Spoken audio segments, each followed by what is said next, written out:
Alright, what's going on, guys? Trev back again, here to bring you another video. This one's going to be doing a review for this week's episode of Gotham, the television series. That's for Season 4, Episode 5. It's called The Blade's Path.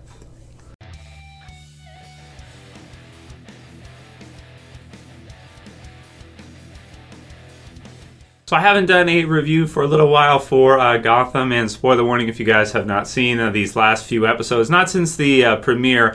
This season has kind of a new feel for Gotham, or at least it has, as we have Ra Shal Ghul in the series, and you know, they bring in some other of these very comic booky type of villains, and we got to see a big one in episode 5. So spoiler warning if you guys haven't seen this episode yet. If you've been following Gotham, one of the characters that of course is really fun is Butch, who's a character who I can't really think in the comic books. I'm sure there's some inspiration for him somewhere there, but I can't really think of like a Butch, villain or bodyguard from the comic book series for Batman. But the problem is with Batman, there's so many different versions, and it's just, it's like if you don't know the reference for somebody, you don't know the inspiration, doesn't mean they weren't there somewhere in some way. So I'm sure somehow they came up with the character of Butch early on in the series. But I am pretty happy to see that he survived quite a while in Gotham up until the end of spoiler warning, season 3.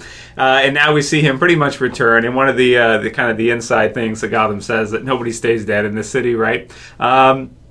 So it's pretty fun to see him kind of come back to life as, again, big spoiler warning if you haven't seen the episode yet, Solomon Grundy. It's funny. So it was kind of a fan theory last season a lot of people had kind of brought forward. It looks like the fan theory ended up to be correct. People had messaged that one to me, and it was just a lot of fun. I kind of knew it right away when they start sliding him into the swamp that he's gonna become undead version Solomon Grundy, which is pretty funny because it's kind of a silly, fun character. It reminds me of those like 70s Super Friends cartoons and things like that, like really old school, where you have Grundy. There's a Cartoon Network one where who is it? Somebody's complaining about getting a pair of pants, and then Solomon Grundy says, "Solomon Grundy want pants too." So it's just it's a fun character, and I really am surprised that they brought him into Gotham because he's so cartoony and he's just so kind of out there to bring him in. But I feel like with Gotham, they've done a pretty good job of kind of slowly bringing in this kind of side with the Indian Hill stuff and Hugo Strange and all the things they did before with kind of the experimentation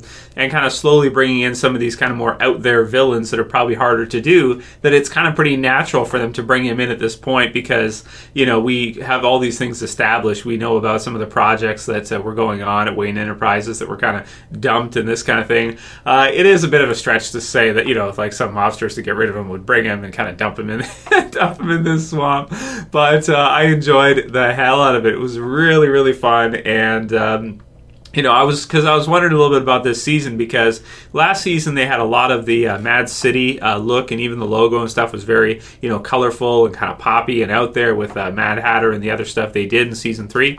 But in season 4 with Gotham, it's kind of been a darker. You see a lot more black tones. They're calling the episodes A Dark Night. Colon with the stuff with Ra Shal Ghul and the other things they've been doing so far. But I thought this one was really fun because it kind of brought some of that. It's still darker, which is cool, and you have some kind of more serious, themes in there.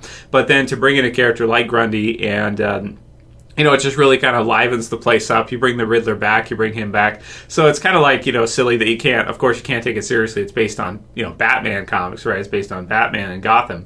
But pretty much you're taking these characters, like they get killed off and then they come back. But I'm okay with it because it's like, that's the kind of show that it is. It's not supposed to be something like Walking Dead or Game of Thrones where you have certain characters that are killed off and they need to stay dead. You can... with Gotham, because it's so comic booky and it's so kind of out there and it's not as believable as some of the other series, you can bring characters back and it doesn't necessarily, I would say, feel totally kind of like wrong. It sometimes just feels a bit silly, like with Grundy in this one, but all around it was really fun. So there's some cool, fun parts with him. If you haven't seen the episode, he gets his arm lit on fire, stuff like that. He develops a friendship with the Riddler, Enigma, who's trying to get his smarts back because he's been, frozen by Mr. Freeze and then de-thawed, and so now he can't think properly, right? he can't answer riddles or anything. He's kind of going crazy. So it's funny to see them develop a friendship, and at the end of the episode, we see them basically, Enigma wants to enroll or put Grundy into a fighting contest, some kind of fighting pit or something. So he's going to wipe the floor with everybody. So that should be fun to see in episode 6 when they resume from that. So really, just all around, just really enjoyed the stuff they did with Grundy. Found it to be super entertaining, and just to bring in kind of one of those really old school, Born on a Monday type of DC villains. It was really fun.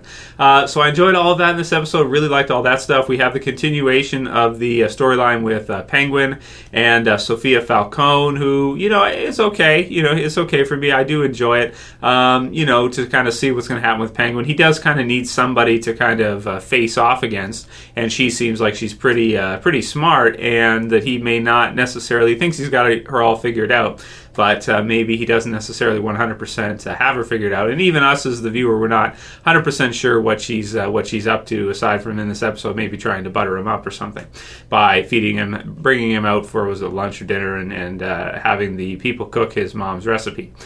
So good stuff there. It was okay. And then the stuff with Bruce and Ra Shal Ghul, which I'm not sure how I feel about the Ra Shal Ghul in the Gotham TV series. He's okay. I like kind of the Demon's Head kind of approach, and it's pretty good. In this one, we see the Blade's Path, it's called. So we see the blade that is able to kill Ra's used against him by Bruce, and he actually does kill him in this one, which is kind of surprising because one of the things that's established in Batman comics is that he doesn't kill, right? So he doesn't kill anybody. If he stops somebody, it's usually with his hands. He doesn't really like to use guns, most versions of Batman, because he doesn't want to, he just wants to disarm villains and stop them and put fear into them. He doesn't necessarily want to kill people. So in this one, we actually do see him kill Ra's, or, again, this is Gotham, right? So it's like, already people are questioning, like, is he really dead? This kind of thing. When I saw it right away, I was like, he's not dead for sure. He'll come back. It'll be fine. Whatever. It's all some kind of show or something to harden Bruce or something. So that's kind of what I'm thinking for that one. But it was still pretty good, and I did like Ra's is okay, but I like kind of what they're doing with Bruce, where they're kind of taking him more quickly, having maybe Ra's be some kind of catalyst to take Bruce more quickly towards Batman, even though he's pretty young still, so it does feel a bit, sometimes it's a bit awkward, but they do it pretty good. They give him some black clothing, motorcycle stuff, and make him look a little bit more like your first origins type of Batman kind of getting started. But the thing is, he's just so young at this point that I feel like it'll be a while. I feel like at this point, about the best he can do is be kind of like a sidekick to Gordon and kind of have them work together when they have to stop villains and that. So, but either way, I really enjoyed the Blade's Path. Been enjoying Gotham this season, as I always do. Can't commit to doing reviews for every episode like I do for Walking Dead or some other series, but it doesn't mean I'm not still watching it every week, and it doesn't mean I don't enjoy the hell out of it. So you guys can feel free to send me any questions, or if you have video suggestions for Gotham, send them to me, because it is a really fun show. Especially if you're a fan of Batman, a fan of DC, then it is fun. And Batman has by far the best rogues gallery of, I would say, of any comic book character, period. Marvel, DC, any other umbrella brand, it doesn't matter. Batman has just so many awesome rogues that they can choose from, and I'm glad that they're bringing a lot of these to fruition now. We got to see a Scarecrow this season. We got to see, now we're seeing Grundy, Riddler, and so many of the others we've had before, Freeze and Strange and everybody. So it's just a lot of fun, man, for sure. Anyway, in terms of the score for this episode, I'm just gonna give it a 7 out of 10, because it's pretty silly, it's pretty out there.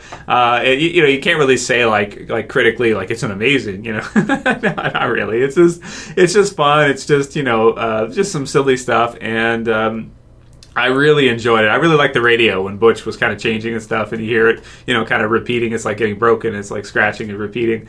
So just really fun stuff. If you guys got a chance to check out this week's Gotham episode and this season, write your comments below. Let me know how you're feeling about the kind of the feel of the show at this time, and let's hope it gets to season 5. I'm hoping Gotham continues, because I just enjoy it a lot. But we'll have to see, because they have been changing nights and stuff like that. So we'll have to see if it continues. I hope it will. Anyway, leave your comments below, and if you guys like this video today, please don't forget to thumb it up below. You can share, you can favorite, and if you're new and you want to subscribe to the channel, you can subscribe at the bottom left. That's it for this one, guys. We'll see you again soon for another video. Have a Walking Dead video for you guys lined up for tomorrow, so a heads up for that, guys. It's Trev, and I'm saying peace. Later, guys. See ya.